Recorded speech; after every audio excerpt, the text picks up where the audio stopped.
Kecerdasan yang dengannya kita dapat menempatkan tindakan dan hidup kita dalam konteks yang lebih luas, lebih kaya, dan memberi makna.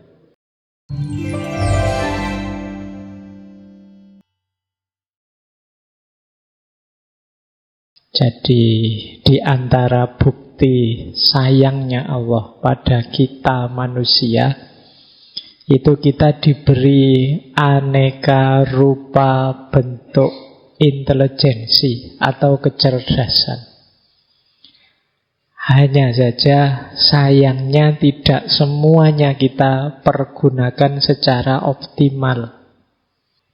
Saya awali dari quotes yang terkenal sekali, bahwa we are not human being having a spiritual experience, we are spiritual being having a human experience.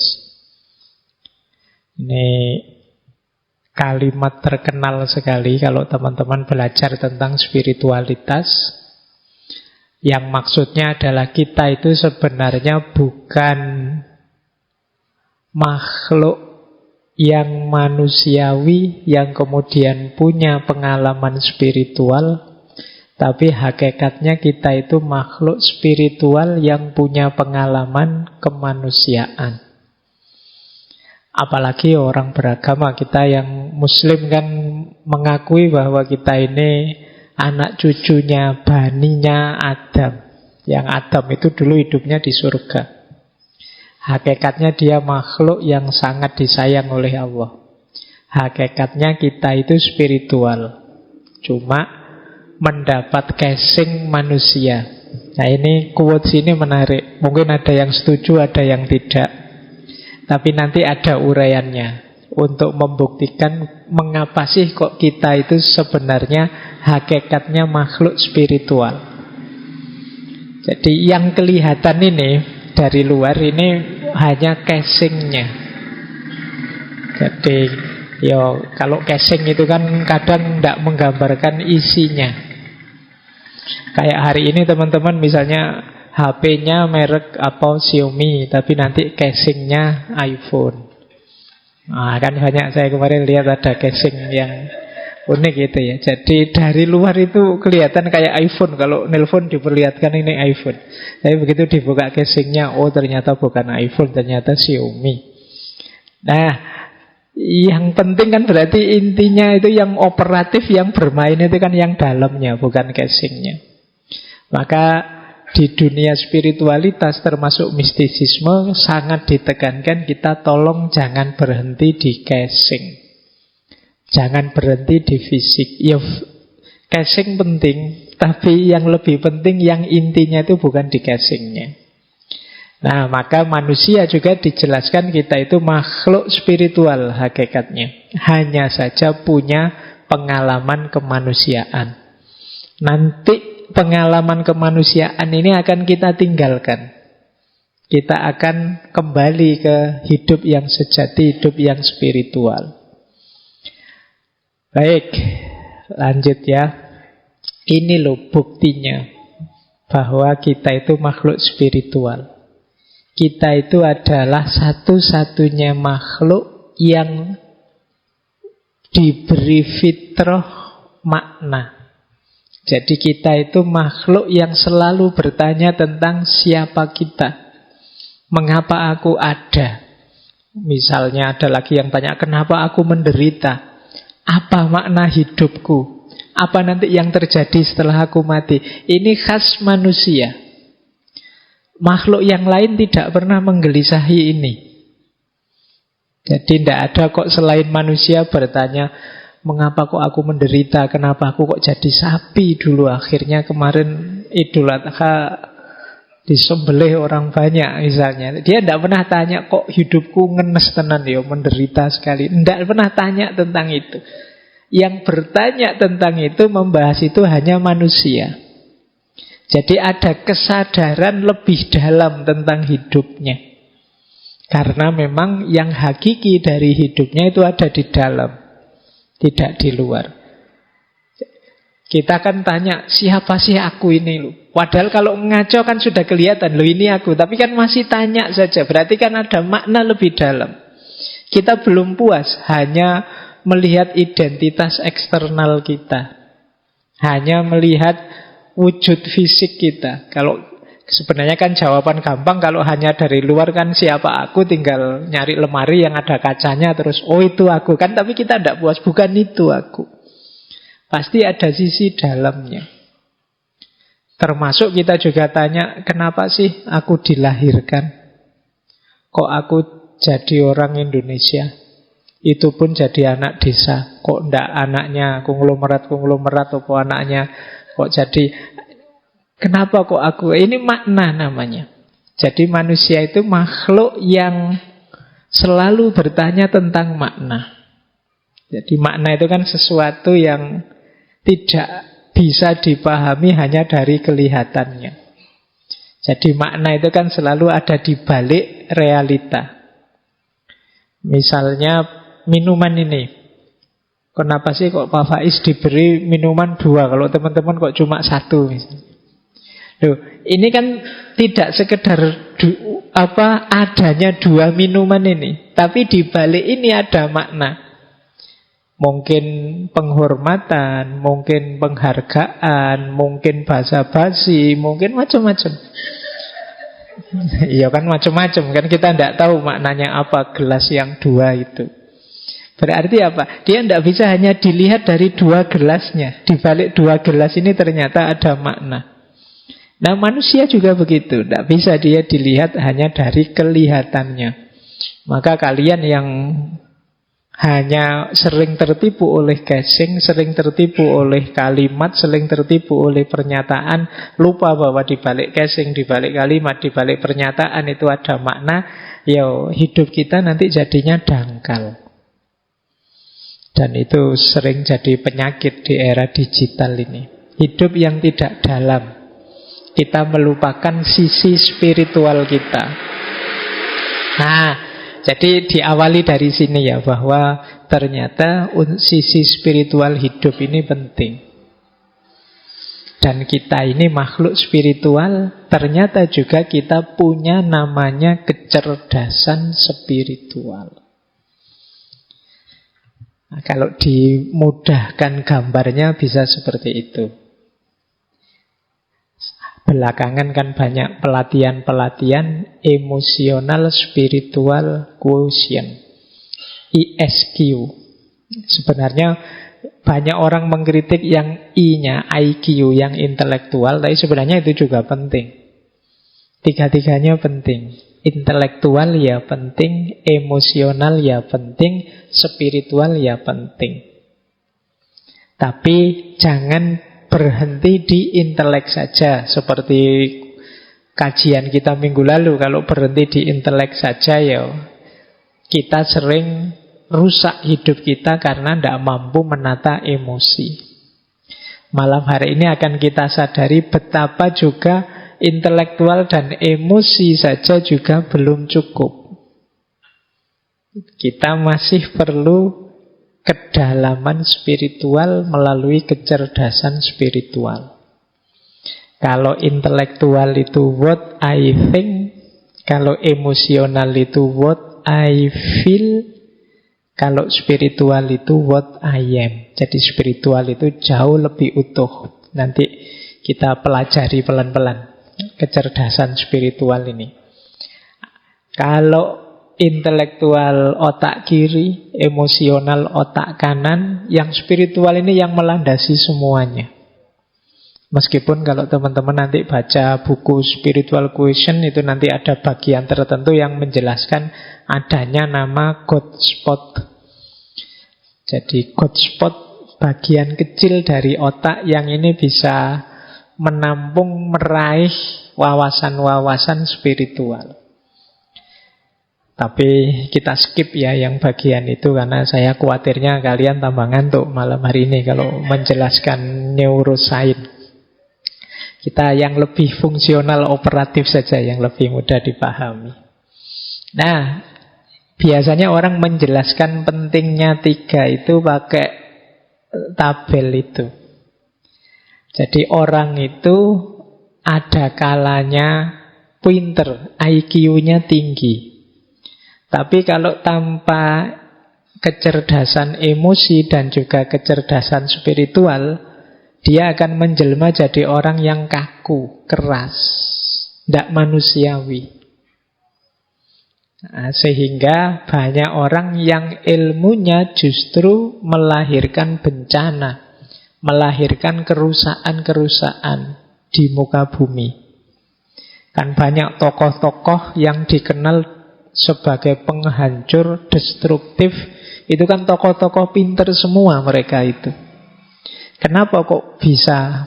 Pinter itu kan berarti ilmunya banyak, wawasannya luas. Tapi kok efek dari hidupnya adalah kehancuran? Kemungkinan karena dia tidak bisa mengontrol emosinya, juga tidak mampu meraih spiritualitas. Nah, nanti ada juga orang yang IQ-nya tinggi, emosinya juga terkendali. Tapi ketika SQ-nya kurang, ya dia bisa jadi orang egois. Egois itu ya nyari nyamannya sendiri, nyari enaknya sendiri. Bisa juga dia jadi orang apatis, orang yang cuek, tidak peduli dengan yang lain, yang penting aku enak, aku nyaman. Bisa jadi orang agnostik, peduli amat. Tidak mungkin aku bisa membahagiakan semua orang, ya aku nyari enak sendiri. Para diktator, para koruptor. Diktator itu kan, dia koruptor itu kan juga pinter sekali. Dia ngambil uangnya pinter sekali, ngambil enaknya. Tapi dia spiritualitasnya rendah. Bukan agama ya, spiritualitas tidak sama dan sebangun dengan agama. Ada orang yang beragama tapi spiritualitasnya rendah. Ada ateis tertentu tapi spiritualitasnya tinggi. Itu nanti tema yang lain. Tapi intelek saja dan emosi tanpa spiritualitas ya belum utuh. Jadi jatuhnya bisa egois, bisa agnostik, bisa orang yang apatis, atau tidak punya tujuan. Mungkin teman-teman sering merasakan, lupa saya itu kaya, apa-apa juga beres, hubungan sosial juga baik, tapi kok rasanya hidupku hampa ya. Nah, itu kemungkinan kekurangan variabel spiritual ini. Ya kalau kalian susah, sulit, miskin, itu kan mending ya. Kan ada orang itu kaya, jabatannya tinggi, anak-anaknya sukses semua, tapi merasa hidupnya hampa. Kemungkinan unsur spiritualitasnya kurang. Saya bilang tadi ini nanti hubungannya dengan makna. Biasanya orang yang spiritualitasnya kurang itu tidak bisa menjawab pertanyaan mengapa. Jadi kalau sudah kaya terus mengapa? Kalau sudah sukses terus mengapa? Itu jawabnya susah. Nah, ini kemungkinan spiritualitasnya masih rendah. Ada yang sebaliknya, IQ-nya tidak diurusi, emosinya juga diabaikan, spiritualitasnya sangat tinggi. Nah, ini biasanya kelompok-kelompok asketik, orang yang menjauh dari kehidupan ramai. Tidak terlalu butuh rasionalitas, emosi, hubungan dengan yang lain, tapi spiritualitasnya tinggi. Ini orang-orang asketik. Menjauh ya, mereka tidak dapat banyak masalah karena memang tidak terlibat langsung dalam hidup sehari-hari. Maka penting dalam hidup ini tiga-tiganya utuh. IQ-nya ya jalan, emosinya terkontrol, spiritualnya terpenuhi. Ini kalau dalam konsepnya Muhammad Iqbal namanya insan kamil. Manusia yang utuh, semua potensinya optimal. Nah, ini namanya insan kamil. Yo pinter, yo berakhlak, yo religius spiritual. Nah, ini berarti utuh hidupnya. Nah, ini mungkin ideal ya, kita menuju ke situ semua. Jadi kalau di usia-usia muda ini kan kita masih belajar. Mungkin situasinya masih situasi belum terlalu pinter, masih emosian, spiritualitasnya belum tinggi. Tapi kan ini kita dalam proses. Nah, jadi inilah mengapa saya masukkan spiritual. Kalau yang IQ kok tidak dimasukkan, Pak? IQ sudah kita pelajari selama ini di berpikir kritis, berpikir kreatif, dan lain sebagainya. Baik, kita mulai ya materinya. Sekarang kita mulai definisinya dulu. Apa itu spiritual quotient? Kecerdasan spiritual. Nah, ini saya kutip langsung dari buku ya. Kalau istilahnya sendiri atau bukunya boleh teman-teman baca. Banyak yang sudah diterjemah. Itu saya tulis di situ. Yang terkenal biasanya yang terakhir itu. Tulisannya Danah Zohar dan Ian Marcel.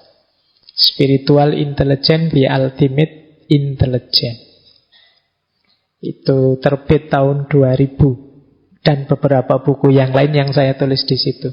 Tidak saya baca karena saya tidak yakin teman-teman akan mencari. Yang tertarik akan melihat dan mencatat, yang enggak ya biasanya dicuekin. Makanya enggak saya baca itu penulisnya siapa, bukunya apa. Langsung saya masuk ke definisinya ya. Kalau ini dari buku Spiritual Intelligence. Apa sih kecerdasan spiritual itu? Kecerdasan spiritual itu kecerdasan yang kita gunakan untuk memecahkan masalah makna dan nilai. Jadi manusia itu melakukan apapun itu kan biasanya dia digerakkan oleh dua hal ini, makna dan nilai. Orang tidak akan mau capek-capek menjalani atau meraih atau mengupayakan sesuatu kalau bagi dia tidak bermakna atau tidak bernilai. Entah makna dalam bentuk apa atau nilai apa. Teman-teman mau hadir di ngaji kali ini itu kan menganggap ngaji ini bernilai dan bermakna. Mungkin bermakna secara nambah kepinteran, mungkin punya nilai kebersamaan, persaudaraan, ada banyak makna. Yang mungkin macam-macam di antara yang hadir ini menegakkan nilai yang beda-beda. Jadi mungkin ada yang menegakkan nilai kebersamaan, persaudaraan, mungkin ini bareng-bareng. Ada yang menegakkan nilai mencari ilmu, nilai keilmuan. Mungkin ada yang menegakkan banyak nilai-nilai yang mungkin setiap kepala bisa punya nilai yang berbeda-beda, makna yang beda-beda. Nah, kemampuan kita untuk melakukan hal-hal yang bermakna dan bernilai ini menunjukkan kita cerdas secara spiritual. Kecerdasan yang dengannya kita dapat menempatkan tindakan dan hidup kita dalam konteks yang lebih luas, lebih kaya, dan memberi makna. Kecerdasan yang dengannya kita dapat menilai bahwa satu tindakan atau satu jalan hidup lebih bermakna daripada yang lain. Jadi kecerdasan spiritual itu ya kemampuan makna tadi. Antara nongkrong di angkringan dengan ngaji misalnya, teman-teman memutuskan lebih berarti ngaji, Pak. Terus datanglah ke sini. Nah, ini bagian dari kecerdasan spiritual. Mungkin ada yang bilang, enggak Pak, lebih berarti, lebih esensial kalau saya nongkrong di angkringan. Karena di sana mungkin lebih otentik ilmunya, misalnya ngobrolnya lebih spontan, tidak pakai buku-buku tapi apa adanya misalnya. Ini makna-makna nilai-nilai yang kita tegakkan. Ini bagian juga dari kecerdasan spiritual. Kalau kemarin di emosional kita ngontrol emosi, kita dilarang marah dan lain sebagainya, itu kalau di spiritual ini ditanyakan. Untuk apa sih kok menahan marah itu?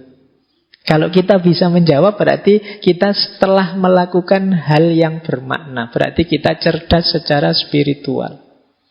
Karena banyak di antara kita jadi orang baik tapi tidak tahu mengapa kok aku jadi orang baik. Kenapa sih kok aku harus sabar?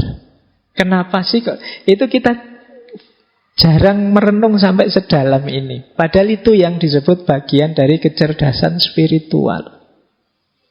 Jadi tidak sekedar hidup rutin menjalani seperti yang kita lakukan selama ini, tapi kita tahu makna hidup kita. Jadi kita punya visi, punya nilai, dan punya makna. Nah, itu bagian dari kecerdasan spiritual. Semakin tinggi, semakin cerdas seseorang secara spiritual, semakin canggih makna yang dia produksi. Semakin relevan nilai dan makna yang dia kaitkan dalam hidupnya. Nah, inilah orang yang disebut cerdas secara spiritual. Maka kecerdasan spiritual itu diperlukan ketika kita mulai membuka diri terhadap perjalanan batin kita untuk mencari pemahaman yang lebih besar tentang hidup ini, menemukan tujuan yang lebih tinggi, kesadaran yang lebih luas, dan pada akhirnya jadi orang yang lebih bijaksana.